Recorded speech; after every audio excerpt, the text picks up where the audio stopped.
رسول اللہ وعلى آلہ وصحبہ اجمعین، اما بعد۔ ام المومنین سیدہ عائشہ صدیقہ رضی اللہ تعالی عنہ فرماتی ہے کہ میں نے ایک رات نبی علیہ الصلوۃ والسلام کو بستر پر نہ پایا، اپنے حجرہ شریف میں نہ پایا، تو مجھے فکر لگ گئی کہ آپ علیہ السلام کہاں تشریف فرما ہے۔ تو میں مسجد میں گئی، دیکھا وہاں بھی آپ نہ تھے۔ پھر جنت البقیع کی طرف گئی تو دیکھا کہ وہاں آپ جو ہے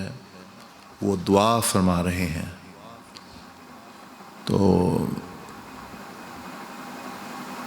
حضور علیہ السلام کی یہ عادت مبارک تھی کہ آپ بقیع میں تشریف لے جایا کرتے، قبرستان میں، اور ان کے لیے دعا فرمایا کرتے۔ اس سے پتہ چلتا ہے کہ جو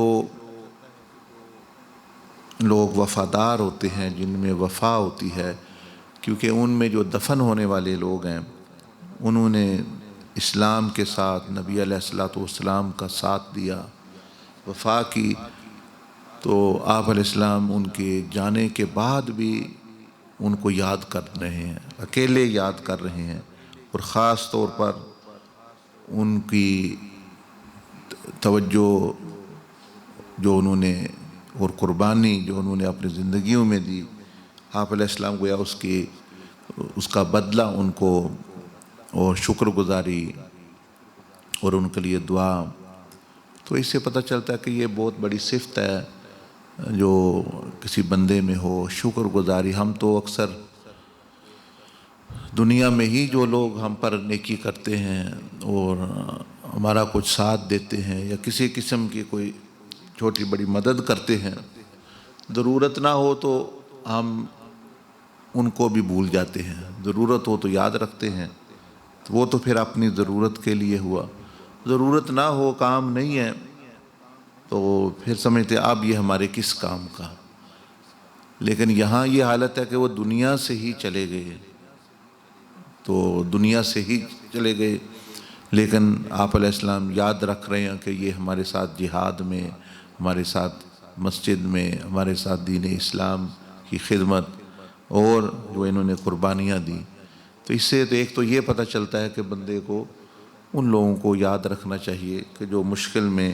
کام آتے ہیں یا کوئی مدد کرتے ہیں کسی قسم کی بھی، دینی ہو یا دنیاوی ہو، تو ان کے ان کے لیے دعا کرنی چاہیے۔ اگر زندہ ہوں تو ان کو احساس دلانا چاہیے۔ شکر گزاری کہتے ہیں ایک تو اپنے دل میں احساس ہو، دوسرا ان کو احساس دلائیں کہ آپ کی نیکی سے مجھے کچھ فائدہ ہوا ہے۔ مثلا آپ کے ساتھ کسی نے کچھ کی تو آپ ابھی بھی وہ چیز استعمال کر رہے ہیں یا وہ پیسے استعمال کیے، آپ کا کاروبار چل پڑا، تو اس بندے سے جب ملاقات ہو تو اسے کہنا یا اشارہ دینا کہ بھئی یہ آپ کی وجہ سے مجھے یہ اتنا ملا ہے، یا آپ نے اس وقت میری مدد کی تھی، اب دیکھیں میرا جو ہے وہ کتنا جو ہے یعنی پھل پھول رہا ہے اور بڑھ رہا ہے۔ اسی طرح جو ہے کسی مشکل میں کسی نے مدد کی ہے تو اس کو احساس، شکر گزاری یہ ہے کہ جب آپ اس سے ملیں اس کو احساس دلائیں کہ یہ آپ نے مشکل میں میری فلاں دن یا فلاں سال مدد کی تو اس کی وجہ سے میری آسانی ہوئی۔ یعنی نعمت کا جو ہے وہ شکر کرنا، اور شکر گزار بندے کے آپ دیکھیں گے ہمیشہ اس کی نعمتوں میں اضافہ ہوگا۔ یہ جتنے لوگ اس طرح سفر کر رہے ہیں، نقصانات اور چیزیں، ان میں ایک وجہ یہ بھی ہے کہ ان میں شکر گزاری نہیں، نہ بندوں کو کہتے ہیں کہ آپ نے کچھ نہیں کیا، یا کیا تو یاد ہی نہ کیا، تذکرہ ہی نہ کیا، تو اس سے پھر جو ہے قدرتی ایک اللہ پاک کا نظام ہے کہ اللہ پاک دیکھتا ہے بھئی اس بندے کو تو قدر نہیں، تو اس کی پھر وہ نعمتیں جو ہیں وہ ختم ہونا شروع ہو جاتی ہیں یا نقصان ہونا شروع ہو جاتا ہے۔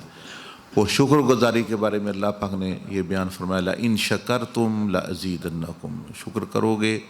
تو نعمتیں بڑھیں گی۔ تو جو بندوں کے بھی شکر گزار، اللہ کے بھی شکر گزار رہتے ہیں، تو ان کو ایک فائدہ یہ ہوتا ہے کہ ان کی ہر نعمت میں جس کا وہ شکر کرتے ہیں وہ اضافہ ہوتا ہے۔ حضور علیہ السلام نے ایمان کے بارے میں، ایمان کے ضائع ہونے کے بارے میں بیان کیا کہ بندوں کا ضائع ہو جاتا ہے بعض مرتبہ، لیکن بزرگوں نے فرمایا کہ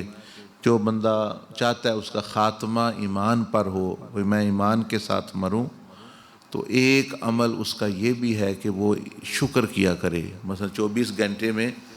2 نفل پڑھ کے یا ویسے ہی یہ دل میں لے کے آئے کہ یا اللہ تیرا شکر ہے، تو نے ایمان دیا ہوا ہے اور تیرا فضل ہے، کرم ہے کہ یہ تو نے ایمان مسلمان، تو جو بندہ ایمان پر شکر کرے گا اس کا ایمان میں اضافہ ہوگا۔ بہرحال تو وہاں انہوں نے دیکھا کہ نبی علیہ السلام دعا فرما رہے ہیں، تو آپ علیہ السلام نے پھر جو ہے ارشاد فرمایا کہ عائشہ یہ 15 شعبان کی 15 نصف شعبان کی رات ہے، اس دن اللہ پاک تمام مخلوق کی طرف توجہ فرماتا ہے، اور آپ نے کچھ استثنائی صورتیں بیان فرمائی سوائے ان لوگوں کے، وہ کم و بیش تقریباً 10 لوگ ہیں، مختلف احادیث کو اکٹھا کریں،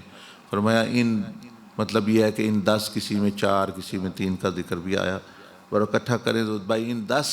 لوگوں کے سوا سب کی اللہ پاک مغفرت کر دیتا ہے۔ یہ جو ہے نا جس کو شب برات یا جو یا نصف شعبان یعنی آدھے جو شعبان کی رات 15ویں رات، تو ٹھیک ہے اس میں عبادت اور جو ہے یعنی دوسری چیزیں جو اعمال ہے بندہ کرتا ہے، لیکن سب سے زیادہ ضروری ہے کہ ایسا نہ ہو کہ وہ سب کچھ کر کے بھی وہ محروم رہے، ساری عبادت کر کے بھی وہ محروم رہے، روزہ رکھ کے بھی محروم رہے، اور فرمایا کہ وہ جو 10 مطلب یہ ہے کہ وہ بری صفتیں ہیں نا، بری صفتیں، بندے سے تو اللہ پاک محبت کرتا ہے، لیکن وہ جو صفت جب وہ بری اپنا لیتا ہے تو پھر بندہ اپنے ساتھ زیادتی کرتا ہے۔ اس میں سے ایک چیز بیان کر دیتا ہوں، پھر انشاءاللہ دوسری بھی پھر آہستہ آہستہ روزانہ یا کسی اور وقت بیان ہوں گی۔ ایک اس میں سے یہ ہے کہ وہ بندہ کہ جو دوسروں کی جب نعمتیں دیکھتا ہے، سمجھ لیں کسی کا کاروبار پھل پھول رہا ہے، کوئی سیاست میں پھل پھول رہا ہے، کوئی رزق میں پھل پھول رہا ہے، کسی کی صحت اچھی ہے، کسی کا خاندان بڑھ رہا ہے، یعنی کوئی نعمت کسی کو مل رہی ہے، تو اس کے دل میں جو ہے وہ بوجھ آتا ہے، اس کے دل میں ایک قسم کی تنگی، بھائی یہ کیوں مل رہا ہے، اس کو ملنا نہیں چاہیے، پھر یہ کیفیت ہوتی ہے دل کی تنگی کی۔ کسی کو ظاہری طور پر وہ مبارک دے رہا ہوتا ہے، پھولوں کا گلدستہ دے رہا ہوتا ہے، وہ مبارک ہو پھولوں کا گلدستہ، لیکن اندر جو ہے دل جو ہے وہ تنگ ہوتا ہے کہ یہ اس کو نہیں ہونی چاہیے، اس کو تو نہیں ملنی چاہیے یہ چیز، یعنی دل میں جو ہے وہ کیفیت پیدا ہوتی ہے اس کی۔ اور اس صفت کا دوسرا حصہ یہ ہے کہ جب وہ کسی کے نقصان کے بارے میں سنتا ہے، کسی کا نقصان دیکھتا ہے، کسی کا کاروبار بند ہو گیا، کسی کو جو ہے مالی نقصان ہو گیا، کسی کی صحت خراب ہو گئی، کسی کو بیماری لگ گئی، کسی کا گھر اجڑ گیا، کسی کے بچے باغی ہو گئے، کسی کی زمین کا نقصان ہو گیا، کسی کی بھینس مر گئی، کسی کا کچھ ہو گیا، تو پھر جو ہے اس کے دل میں ایک انشراح اور ایک خوشی سی پیدا ہوتی ہے، چاہے ظاہری طور پر وہ افسوس ہی کر رہا ہو، بڑا افسوس ہے، یہ ہے وہ ہے، لیکن دل کے اندر ایک خوشی سی ہوتی ہے، بھئی اچھا ہی ہوا، جو وہ ایک اطمینان سا اور ایک یعنی پیدا ہوتا ہے کہ بھئی یہ ٹھیک ہے جو ہوا ایسے ہی ہونا چاہیے تھا، یعنی دل اس کا خوش ہوتا ہے۔ گویا یعنی 2 چیزیں جس بندے میں ہوں کہ دوسروں کے پھلنا پھولنا، نعمتوں میں جب ان کو نعمتیں ملنا، اس سے دل کا تنگ ہونا، اور ان کی لوگوں کی مصیبت میں فلاں ہار گیا، فلاں کو نقصان ہو گیا، فلاں کا بیمار ہو گیا، تو دل کا حزن، یہ ایک دل کی بیماری ہے جس کو کہتے ہیں کینہ۔ تو یہ حدیث میں یہ پتہ چلتا ہے کہ یہ بندے جس میں ہو یہ چیز، تو اس رات بھی یا شب قدر کی رات ہو، اس بندے کی بخشش نہیں ہوتی، اللہ پاک کو اتنا ناپسند ہے کہ یہ خود اپنے سے تو کچھ دے نہیں رہا، میں اپنی مخلوق کو دے رہا ہوں، میں نے اس کو پیدا کیا، بندوں کو پیدا کیا، میں دے رہا ہوں، تو یہ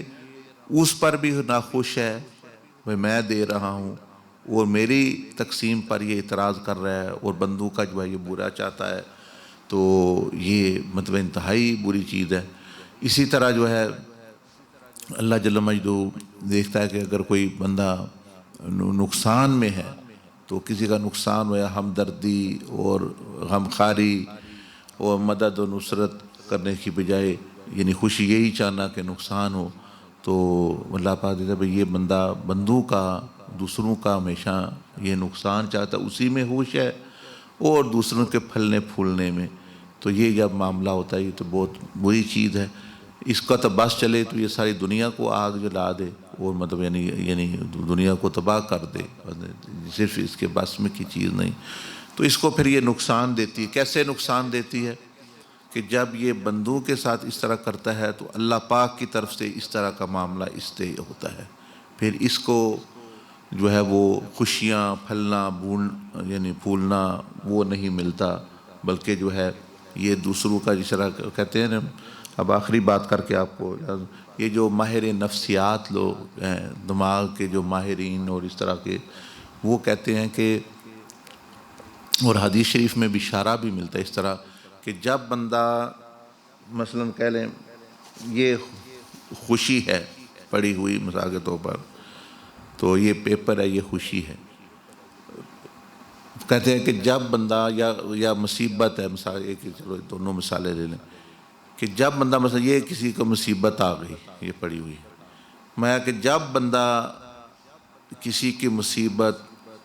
دیکھ کر جو ہے وہ خوش ہوتا ہے تو اس کا دماغ جو ہے وہ کھل جاتا ہے، دروازے کھل جاتے ہیں کہ وہ بلا رہا ہوتا ہے اس مصیبت کو اپنی طرف، اس کو نہیں پتہ لیکن لاشعوری طور پر وہ اپنی طرف بلا رہا ہے، یعنی دروازے کھول رہا ہے، اس کو بلا رہا ہے کہ میری طرف آ جاؤ۔ وہ اس خوشی کی وجہ سے وہ کہتے ہیں کہ کیونکہ دماغ سمجھتا ہے یہ تو اچھی چیز ہے، یہ تو خوش ہو رہا ہے نا، تو وہ اٹریکٹ کرتا ہے تو لا محالہ آج یا کل اس نے وہ بلا لیا اس کو، اور وہ اس کی طرف جو ہے وہ برائی کہہ لے، وہ نقصان کہہ لے، وہ کہے گا پتہ نہیں کہاں سے ہو رہا ہے، حالانکہ یہ خود اس نے لایا ہوا ہوتا ہے۔ اسی طرح جو ہے فرمایا کہ دوسروں کی خوشی میں جب اچھی چیز دیکھتا ہے بندہ، مثال کے طور پر اس نے اچھی چیز دیکھی، یہ کسی کو مال مل گیا، کسی کا کاروبار ہو گیا، تو اس کا دماغ خوش ہوتا ہے،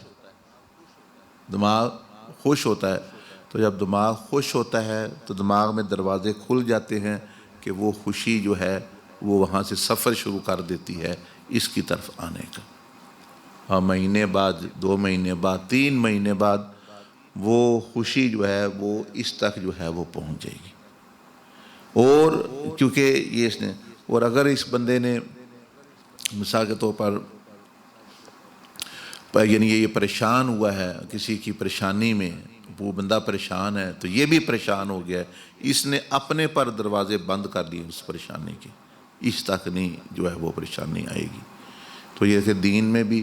یہ چیز کتنی اس کی اہمیت بیان کی گئی ہے اور مذمت بیان کی گئی ہے، اور یہ جو دوسرے جو لوگ ہیں یعنی اس کے بارے میں ماہر دماغ اور اس طرح کی چیزوں کے، وہ بھی یہی کہتے ہیں کہ بھئی یہ وہ تو اپنی چلو سائنسی یا تحقیقی وجہ بیان کر رہے ہیں، لیکن یہ کتنی خطرناک چیز ہے، بندے کو پتہ چل جائے بھئی فلانا بندے پر بیماری پریشانی مصیبت ہے، میں خوش ہوں، اگر دل میں کسی کو نہیں بتایا،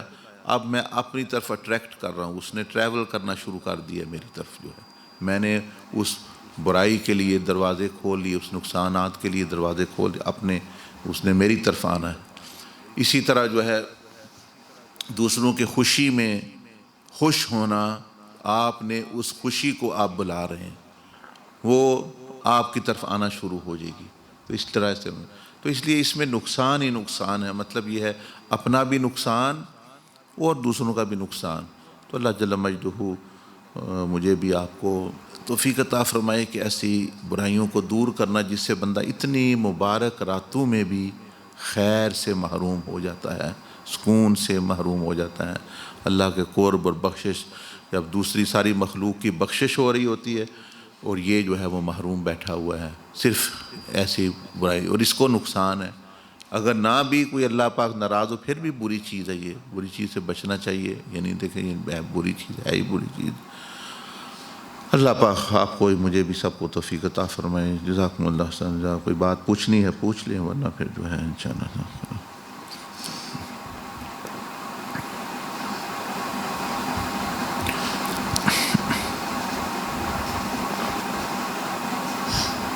سبحانک اللہم و بحمدک نشہد ان لا الہ الا انت نستغفرک و نتوب